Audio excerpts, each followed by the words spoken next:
Hola, ¿cómo están? Soy Luis y me misión de video reacción y vamos a ver el verdadero canon de Los Increíbles, Turbios Sellos Canon, de Video G. A verlo. ¿Saben algo? Está mostrando mucho que Gamma Jack es un desquiciado como Homelander, pero realmente no. Por lo que se ha visto en los bocetos de su personalidad, porque se supone que iban a mostrar más de ellos, y a todos los super, de cómo tenían un grupo Mr. Increíble con varios super más. Y ahí está Gamma Jack. El tipo realmente era un rarito, era como yo. Solamente hacemos chistes funables, pero no lo hacemos realmente. Son ese tipo de personas que dicen cuestiones lo más funable posible, pero que realmente no lo piensan o no lo hacen. Simplemente lo dicen para así como para hacerse chistoso. Los Increíbles no es tan turbia como muchos creen. ¿Cierto? A ver, adelantémoslo a 1.7. La mayoría de los datos turbios que circulan vienen de teorías sobre interpretaciones También. o escenas eliminadas, como lo de Como eso, como dije, Gamma Jack, las escenas eliminadas te muestran como realmente simplemente era un tipo que hacía chistes así. Era un tipo que decía ese tipo de cosas así como de chiste. No era como realmente te lo ponen así en las teorías ahí de que era super turbo, que era más de que se iba a volver un villano y todo eso. Cari, la niñera que se volvió loca. Dato que al ser del material descartado no entra en el canon. Lo que se dice sobre Gamma Jack. Por eso hoy les traigo un Turbios Hechos Canon edición Los Increíbles. Saga donde explico los hechos más oscuros dentro del canon de cualquier obra, ya sea libro, anime o serie. Como esa escena. En esta escena donde Mr. Increíble está viendo esto, Hechos Canon edición Los Increíbles. te muestran cómo se pone, lo acercan y pone así como una cara, se pone la mano entre medio de los ojos y toda la cuestión así como resignado. Y los que hacen teorías te ponen de que no, sí, el Mr. Increíble se puso así porque vio como el más poderoso que era Gamma Jack, aún así terminó muriendo. No, simplemente te puso así porque está resignado que vio que todos los supers terminaron muriendo de la misma forma que él le pudo haber pasado a él. Saga donde explico los hechos más oscuros dentro del canon de cualquier obra, ya sea libro, anime o serie. Todo para que cada quien decida si ese universo es en verdad turbio o no, pero basándose en datos 100% confirmados. Así que, bienvenidos al canal de Videohead. El universo realista de Los Increíbles. Este es uno de los puntos que más se menciona para mostrar la crudeza del mundo de la película, pues desde el inicio vemos a Mr. Increíble en persecuciones policíacas, escuchamos sobre robos a autobuses e incluso lo vemos enfrentando a asaltantes. Además, en los primeros minutos, somos testigos de cómo un hombre en lo alto de un edificio decide lanzarse para terminar con su vida. Mr. Increíble logra salvarlo, pero más tarde, ese mismo hombre lo demanda por haber arruinado su intento de... Lo mismo ocurre con el descarrilamiento del tren. Bob se enfrenta a Bon Voyage, intenta salvar a Woody en medio del combate y el resultado es que decenas de pasajeros resultan heridos y también terminan demandándolo por el daño ocasionado. Pero los actos criminales no cesan, ya que incluso años después presencia como un ciudadano es asaltado en plena calle, pero es incapaz de intervenir porque su jefe amenaza con despedirlo. La vida de Bob tras el retiro no es solo miserable, es demasiado realista. Trabaja en una aseguradora que se dedica a negarle la ayuda a sus clientes. Su jefe prácticamente le ordena que no debe ayudar a nadie y si miramos con atención el escritorio, parece un memorándum con nuevos recortes financieros, que dice que los empleados tendrán que comprar sus propios suministros de oficina, pagar el estacionamiento por hora e incluso la electricidad y las llamadas telefónicas, las cuales se Pucha, pero hambriadísimo estos tipos. Ni yo cuando tengo hambre, weón. descontarán directamente de sus sueldos. Literal, quieren que los trabajadores paguen de su propio bolsillo los gastos de la empresa, solo para que la empresa pueda Casi como los militares. seguir pagándoles. Detalle bastante realista. Y sí, hay trabajos que te hacen eso. Esto es del lado de las personas sin superpoderes, que tienen que vivir con el daño colateral de estos y con los trabajos que existen. Pero ahora vayamos del lado de los supers, comenzando por un favorito de muchos, Gamma. Dependiendo a quién le El chingón. preguntes, algunos lo pintan como un Homelander de bajo presupuesto o su Literal. Y más encima ni siquiera de bajo presupuesto. Él más bien era como caporal. Y también su poder trata de eso. Casi lo mismo. versión family friendly. Pero lo cierto es que algunas cosas sobre él suelen interpretarse o estar bajo el efecto halo, lo cual es que dependiendo lo que pienses sobre una persona, objeto o en este caso personaje ficticio, va a sobredimensionar otros aspectos negativos o positivos. En el caso de Gamma Jack, el canon nos dice que su poder eran explosiones de radiación, capaces de ir desde quemaduras hasta desintegraciones completas. Todo con una Imagínate, po. Era literalmente caporal. Ay, que perdón, se me olvida el nombre en la versión. La nueva versión, po. alcance de 100 metros. Incluso podía volar, pero dejando un rastro verde de radiación a su paso. Esa radiación en la vida real es de las más peligrosas, pues la radiación gamma atraviesa tejidos y órganos, causa daño Igual buen poder. El tipo, además de tener ese poder, también era inmune a su propio poder. Es buena. A comparación de este tipo que es eléctrico, imagínate. Imagínate el de una película de donde sale Elastigirl, la segunda. Imagínate ser Gamma Jack y que tu poder sea la radiación, pero que también te afecte a ti. Como el tipo que tiene electricidad, pero lo afecta a él mismo también. Pasa nada, po. daños celulares, mutaciones, cáncer y en dosis altas, la muerte en muy poco tiempo. El vato era un peligro real, pero el canon deja claro que podía controlar esa radiación, llamando a sus ataques literalmente ráfagas de radiación controlada. Lo que tiene sentido, pues de no ser así, cualquiera a su alrededor hubiese sufrido Literal, así. Lo No, pone no, muy... no, inmediatas. Lo pone muy macabro este tipo. Demasiado. Pero ahora el detalle que está muy interpretado. Los archivos de la Agencia Nacional lo describen como propenso a impulsos megalómanos, que está convencido de que los supers eran una raza superior, rasgos que preocuparon tanto a la agencia que lo colocaron bajo vigilancia de nivel A. Además, en su propia entrevista, él reconoce que daba prioridad a rescatar mujeres atractivas antes que a otros inocentes. Muchos interpretan que eso significaba no salvar a nadie más si no era una chica atractiva, pero él mismo No. Lo pone muy exagerado. En serio. lo aclara, diciendo que los demás solo tendrían que esperar. Además, confiesa que tenía problemas al enfrentarse con villanas que le resultaran atractivas, pues en sus propias palabras, eran difíciles de matar. curves in the hair and the big eyes, and boy, Es que sí. Es un tipo normal. ¿Quién no diría eso? Dime. ¿Cómo no lo diríais? those ones they're really hard to kill. En algunas traducciones lo suavizaron. Es este hecho el que Gamma Jack decidiera matar villanos, el que suele magnificarse, mientras que minimizan que otros héroes también lo hicieron o que mostraron actitudes nada agradables. Sobre actitudes poco agradables tenemos la burla de Mr. Increíble a la de Testa Rayo. Cuando Edna Me lleva por chacharayo. Era re amable. habla del mal funcionamiento de su traje, Mr. Increíble se ríe, ridiculizándolo y diciendo que no era el más brillante. Pero Literalmente Mr. Increíble es más Homelander que Gamma Jack.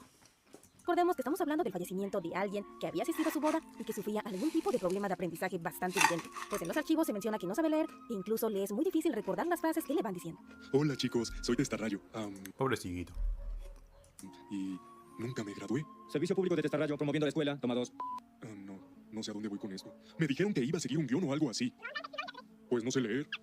Me dijeron que me iban a decir qué decir por los audífonos. Pero a pesar de eso, Testa Rayo Yo, bueno, yo. intentaba ayudar a los demás, incluso adoptando niños Sí, era... Por lo que saben, era muy buena persona. para darles una mejor educación. Otro detalle que se suele omitir es que Mr. Increíble provoca la muerte de síndrome al lanzarlo un carro. Que sí, su capa quedó atrapada en la turbina, pero el acto que desencadena el accidente fue directo de Mr. Increíble. Pero muchos lo pasan por alto No recuerdo por qué no usó sus jets. Ah, Jack, porque sí. se da en un contexto de autodefensa, de protección a su familia y porque muchos odian a Síndrome. Otro caso podría ser Dash. Eso durante la persecución de la isla, pues vemos que los guardias terminan... Sin embargo, esto no se confirma de manera explícita, así que tómelo como un hecho no Hermoso. Niño de 2 años matando gente. Me encanta.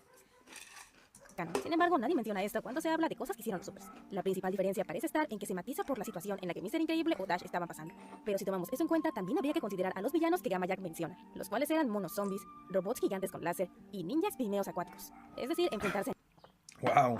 Realmente necesitamos una precuela de Gamma Jack, Juan. Hagan una precuela. a enemigos así podría justificar la necesidad de eliminarlos de Ay, forma ¿vieron eso que sacaron un rap? Tengo que escucharlo. permanente. Aunque esto también cae en interpretación. Lo único cierto es que en sus propias palabras hablaba de villanos como parte de su trabajo. Y aunque no está confirmado que lo hiciese siempre, dentro del canon, la duda sigue abierta. Ahora pasemos a otros supers, pues varios muestran que no controlaban del todo sus poderes, como Plasmabot, pues su archivo dice que la grabación fue borrada por el aura electromagnética que lo rodeaba. Archivo de audio de Plasma Bolt fue borrado inadvertidamente por su aura electromagnética.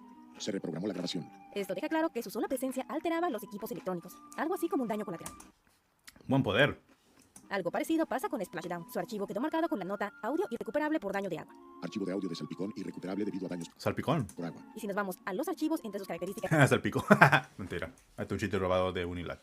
se menciona la necesidad de mantenerse en constante hidratación. Blaze Stone aparece descrita como alguien quien siempre necesita vigilancia. Su poder es el fuego, y cuando pierde el control provoca incendios que tienen que ser contenidos incluso por otros supers Buena, po. como Frozone. Gasser Bean tenía un láser ocular que se disparaba con la mirada intensa. Su sola presencia podría ser peligrosa incluso en una situación cotidiana, Este decía Megwin. Se nota el tiro. pues bastaba con que observara fijamente algo y podría encenderse. Hypershock llega crudo a la entrevista, exige café con aspirinas y se burla del equipo de grabación. Y estamos hablando de un super capaz de provocar sismos de magnitud de 6.0 en la escala Richter. Aún así, la agencia Chile aguanta más. ya nunca lo puso bajo vigilancia. Sigway en la adolescencia usó su control mental para fines personales y románticos. Lo cuenta como un uso casual de su poder. Y según los archivos, después se convirtió en psicóloga. No de puta. Stormicide absorbe y emite gases. Puede sofocar un fuego quitando el oxígeno o avivarlo para que crezca. En su entrevista, No era esta. menciona Pensé que era la que controlaba el fuego. que si hay un villano, puede avivar las llamas para que éste se queme. Ahora, yendo del lado de los villanos, tampoco tenemos mucho. Solo algunas menciones al punto que podría pensarse que los supervillanos no existen, pero esto no es así. Gamma Jack menciona tanto a supervillanos como a supervillanas. Y entre los archivos aparece un caso bastante concreto. Si le, si le costaba con la supervillana como no han estado de buena. Blaze Stone. Su expediente señala que fue arrestada y encarcelada y que después la agencia la reclutó y la mantuvo bajo vigilancia constante para asegurarse Ah, bueno. Tiene sentido. que operara dentro de las reglas.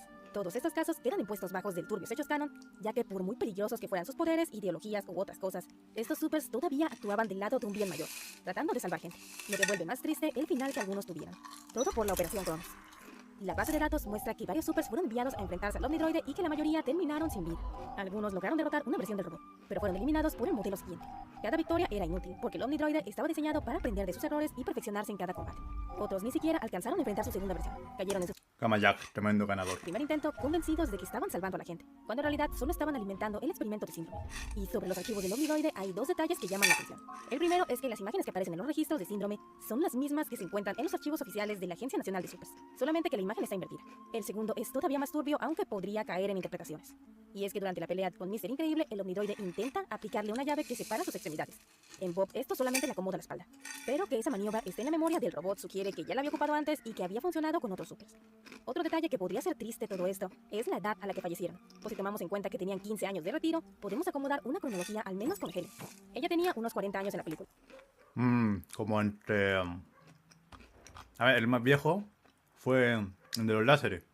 Cíclope. No, es el de Marvel. No me acuerdo cómo se llama. Pero ese fue el más viejo que murió. Pero los otros habrán estado como entre... si Helen tiene 40, entre 20, 25 mejor dicho. 25 a 36, por ahí. Esto significa que inició como super casi de adolescente. No sé si me doy cuenta que tiene esto, miren. Aquí. Menos con Helen. Ella tenía unos 40 años en la película. Eso significa que Que tiene, no tiene la parte de esto. Es un body, como se le dice, ¿no? ¿Es un body? inició como super casi de adolescente, apenas un poco mayor de Violet, dato que se confirma en el libro de Orígenes, donde se menciona que Rick Decker la reclutó siendo aún menor de edad. Ese detalle también da un poco más de peso a lo que ella misma le dice a sus hijos en la prueba, pues menciona que los villanos no mostrarán moderación solo porque sean niños, y que si tienen una oportunidad, los matarán, que no les den esa oportunidad. Lo más curioso es que dicha secuencia se había cumplido en la secuencia del avión. Helen al inicio cree que todo es un malentendido, sigue protocolos, da aviso de que viaja con niños, pero la respuesta que recibe es un ataque con misiles. Incluso Mirage al escuchar las llamadas de auxilio reacciona, pero Síndrome no, siendo así uno de los villanos más turbios del universo Pixar. Él desde niño quiso ser un héroe, pero fue rechazado por Mr. Increíble. Lo turbio comienza en cómo él recuerda ese rechazo, pues cambia con el tiempo. La versión real es de Mr. Increíble ocupado con el villano Bon Voyage, mientras aparta a Woody diciéndole que trabaja solo. Pero cuando Síndrome lo recuerda ya de adulto, el villano ya no está. En su memoria solo queda el héroe rechazándolo directamente. A volar, Bob. Hago esto solo. Este detalle revela una distorsión en su percepción. Es decir, que lo marcó no fue exactamente lo que pasó, sino la interpretación que él hizo de los hechos y que convirtió en su realidad. Cosa que suele pasar mucho en los fandoms, donde las percepciones terminan moldeando a un personaje más que los hechos mismos. De ahí que surgiese esta saga en primer lugar. El caso es que en Síndrome esa reconstrucción se convierte en el centro de su identidad. Lo convence de que nadie merece su confianza, ni siquiera los héroes que una vez admiró, haciendo que lo que empezó como un sueño infantil terminara deformándose en un proyecto de exterminio calculado. Ahora quería destruir a los supers, reemplazar la justicia con su propio sistema y demostrar que el heroísmo podía fabricarse. Convirtió su resentimiento en una industria. Después de 15 años vemos a un megalómano narcisista que pasó de fanático a verdugo. Organizó ejecuciones masivas de supers, haciendo que cada nueva víctima perfeccionara más sus robots para acabar con otros supers. No dudó en torturar a Mr. Increíble con descargas eléctricas, lanzar misiles contra mujeres y niños o planear el secuestro del bebé Jack Jack. Pero hay un hecho que muestra con más claridad Está buena la cuestión. qué tan lejos pudo llegar como villano. Les hablo del momento en que Mr. Increíble, creyendo que su familia había muerto, intenta tomarlo a él, pero termina tomando a Mirage y amenaza con romperla. Síndrome no interviene para detenerlo. Al contrario, lo incita a hacerlo. A él no le importó que fuera su propia asistente la que estuviera a segundos de morir. Lo único que quería era ver si Mr. Increíble era capaz de cruzar la línea. Y quizás lo logró, pues al final es Mr. Increíble quien provoca indirectamente su muerte. Y estos han sido los turbios hechos canon de Los Increíbles, al menos de la primera película. Y como ven, sí hay hechos turbios, pero no tanto como el fandom cree. Y el mejor ejemplo es Gamma Jack, a quien el fandom ve como un desgraciado que hacía un insta-kill a menos de que fueras una chica linda, o un super. El canon sí lo pinta con impulsos y actitudes cuestionables, pero tampoco llega tan lejos. Lo demás son interpretaciones basadas en su Que literal. Gamma Jack era solamente este amigo que hace comentarios funables. O sea, yo. Y listo. Seguramente si vio una negra no la rescataba. Ya, ¿te entretenido el video? Espero que les haya gustado. Hasta luego, chao.